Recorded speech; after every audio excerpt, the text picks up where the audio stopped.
Hello. So I was at Costco yesterday, and of course since it's August that means it's starting to be Halloween decoration time. And I came across this large jack-o'-lantern. And on the box it says, animated sounds and LED lights. And I didn't really buy it for what it does now, but I bought it for potential because it's really a nice, hefty thing. So my goal is to take this and adapt it and to replace the lights with something meaningful. To start out, I'll show you what it currently does, and then we'll open it up and see what's inside of it. Now, intention is that this uses 4 C batteries. I looked around and I only had 3 C batteries, but we know that 4 C batteries is 6 volts. So I'm just going to dial up 6 volts on my power supply and we'll just hook it in. And you can see what it does.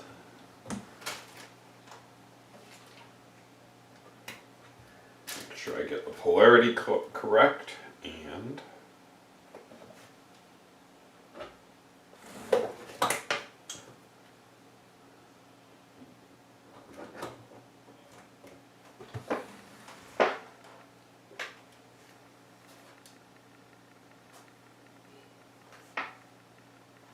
And that's strange, maybe I've broken it.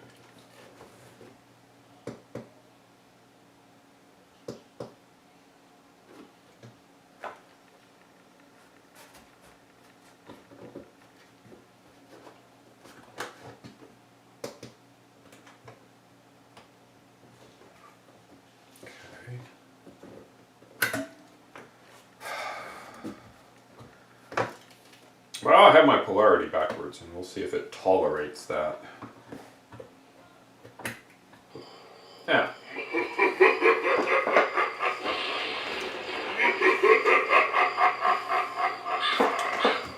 So, turn off the lights.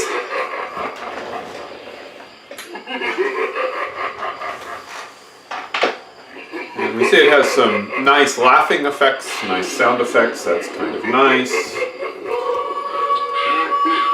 But I have to say the LED light output, little sensor up here on top, the LED light output is pretty pathetic. I guess you could kind of see it at night, but not for much difference. And it appears that there's just one LED inside of it. And okay.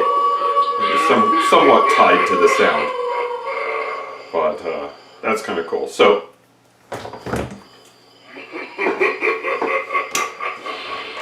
turn our lights back on.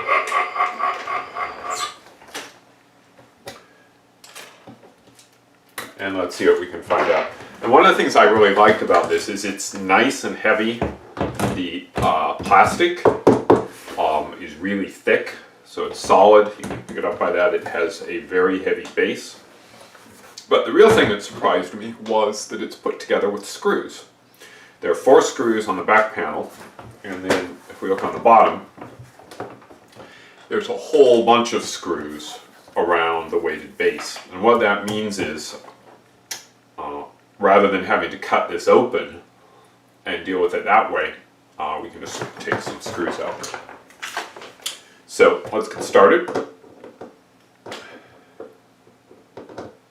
There are 4 screws on the electronics panel here. And on the back, there's the battery. And I already took the battery cover off to power it. So the battery, we have a volume for the speaker. And then we have a little mode switch that controls I think whether it does lights, whether it does sound, and other stuff. And then there's a button that's labeled color that I'm not sure actually does anything. It's really hard to tell with the LEDs as dim as they are.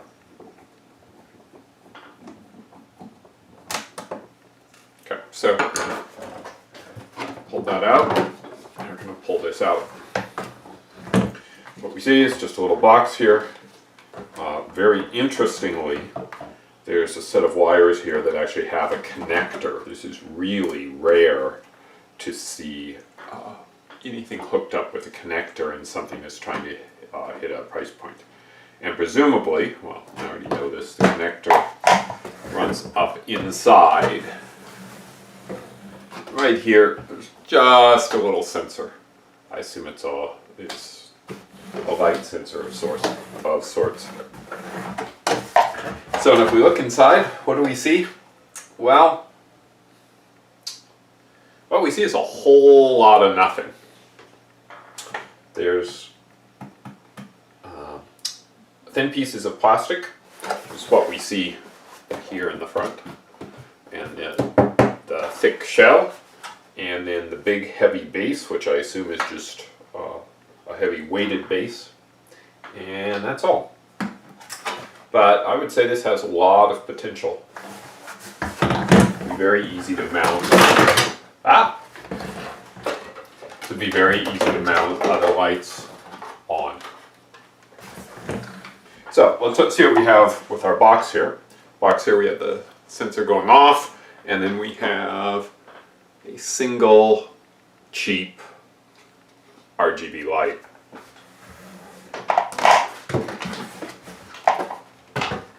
So let's hook that up.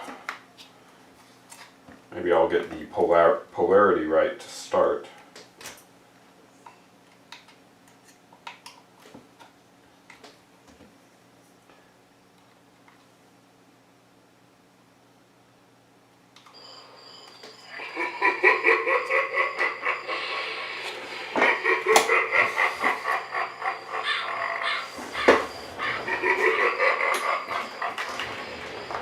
Okay, so we can be assured, you can see there's really not much coming out of that LED. Generally in this dark, anything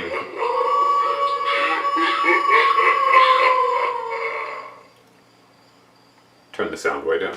Anything that is doing RGB with this little light should be totally blowing out the center of the camera, and it just isn't.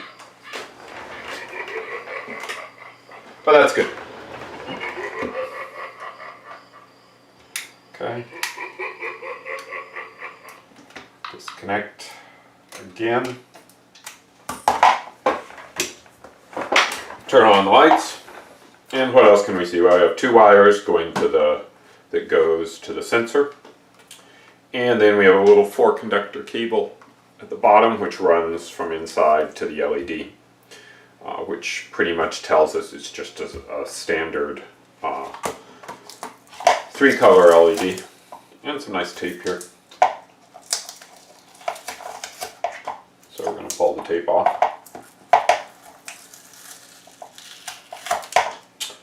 Because I know we're going to need to. And these are kind of glued down, not really glued down.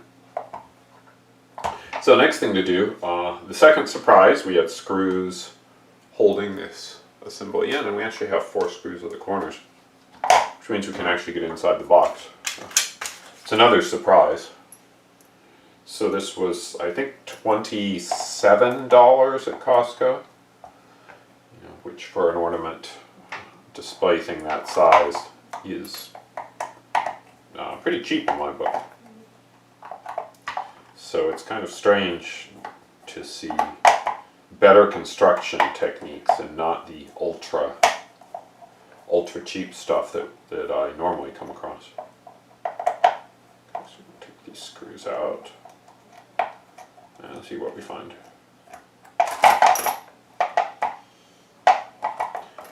Screws.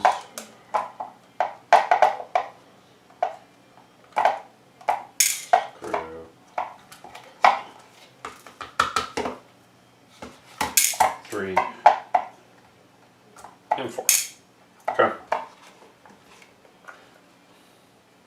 Now I open it up and I can see we're kind of constrained by these cables. So push our slack through. And what do we see here? Well, we see a whole bunch of wiring things. Okay, so this has got to be a pretty simple circuit. Small speaker. This here looks like a piezo. Not really sure why we have a piezo and a speaker, but we do.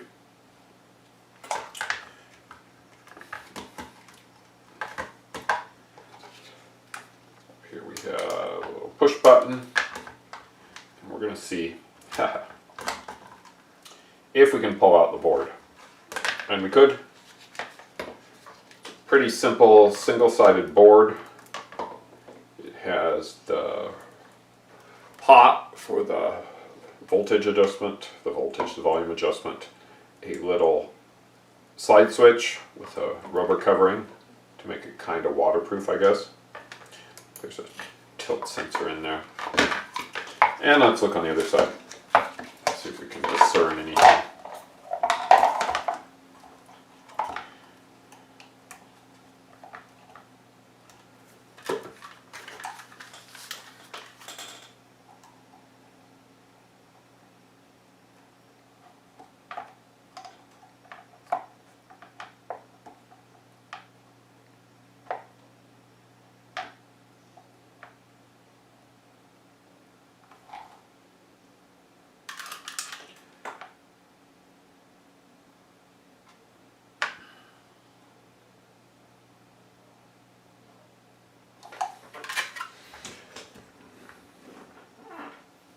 That's just not enough magnification.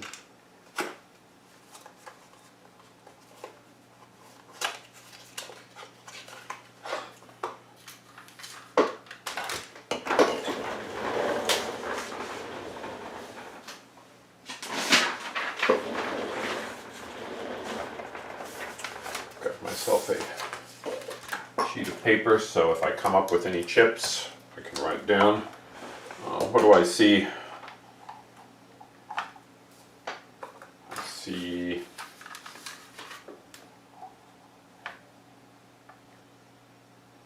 yeah, there's really quite a bit of circuitry here. Okay, we really obviously have the RGB LEDs, we have battery plus and minus. I assume there's some sort of power supply battery system. We have a little 32.7 megahertz crystal.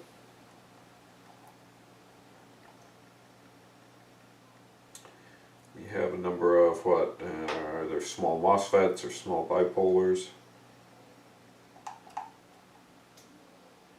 And we have what looks like a little power supply or a little voltage regulator.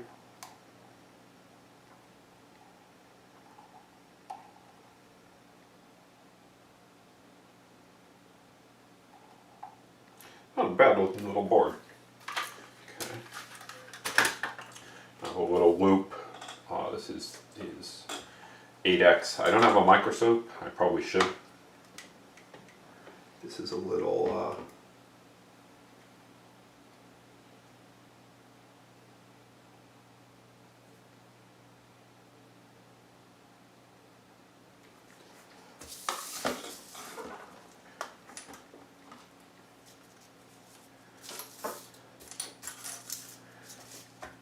so we have a 16 pin, I think it's an SOIC.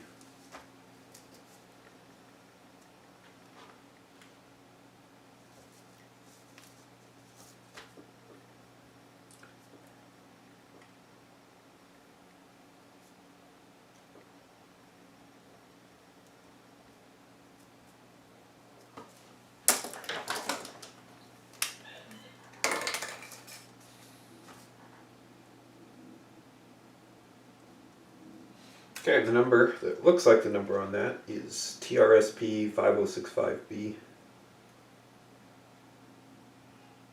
I don't think the others have any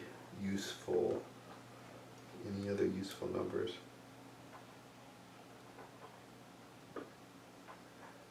We have a chip above it that appears to be totally lacking any markings.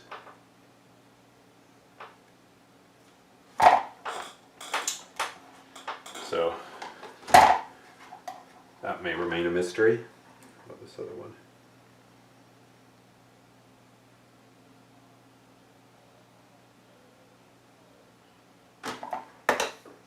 So it's an 8-pin.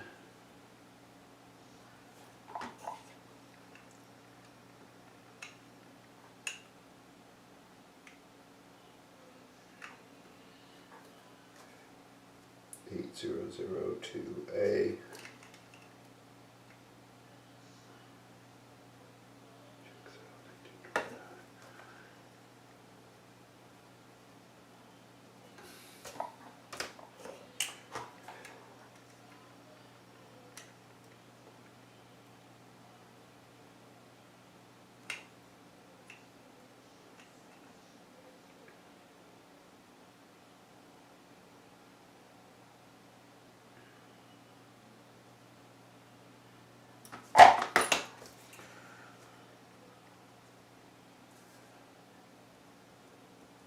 Thing that looks like a voltage regulator. It's a 7550, which is nicely labeled on the board. And then I have a set of drivers down there.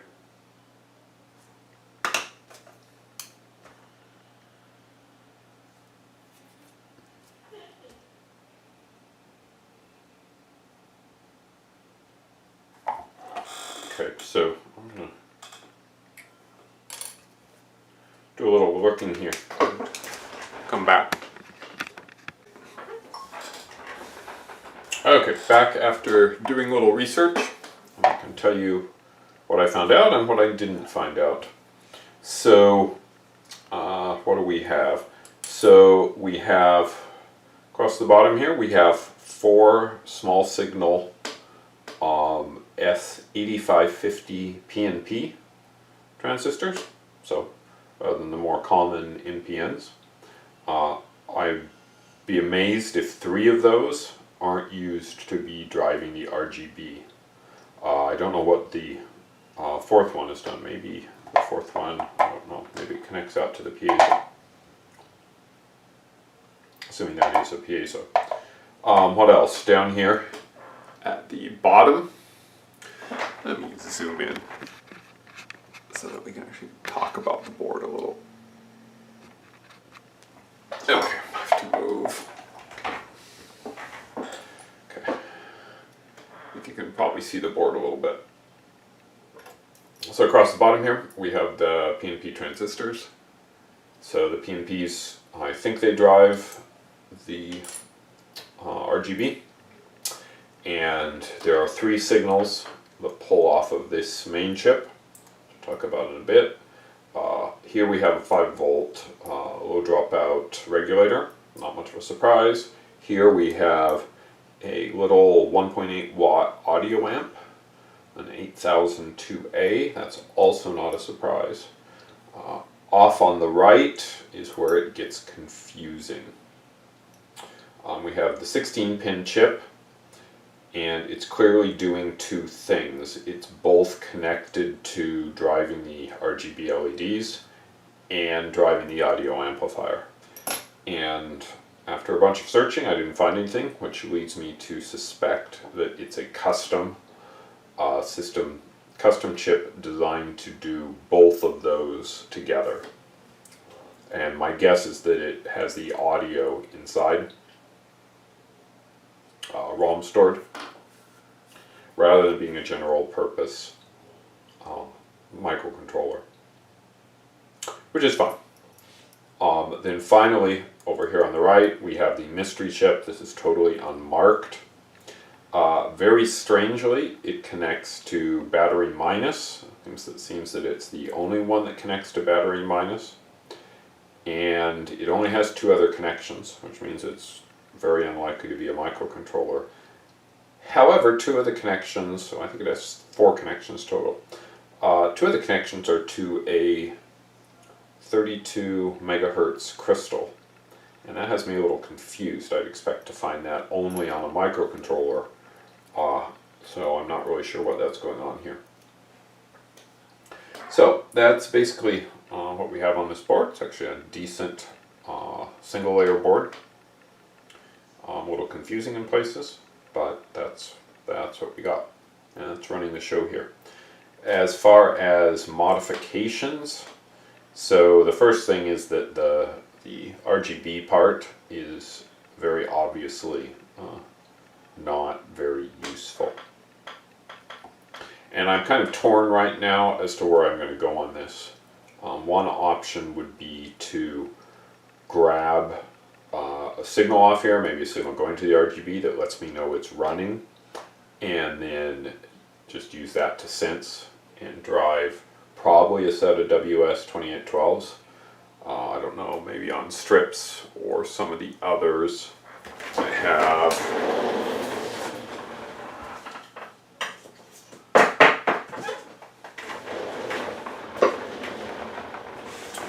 a bunch of these little 3-chip boards that I have from a project I did, another project I did. And I could easily mount those inside, maybe do something 3D printed or just do something really simple, hot glued. Just having 3 of these is probably going to be 10 times the light output of the existing RGB LED, which is so tiny. So I could do that and consider that as one channel and just do the color exactly the same. That would be essentially the same design. The other thing I could do is do something pattern based.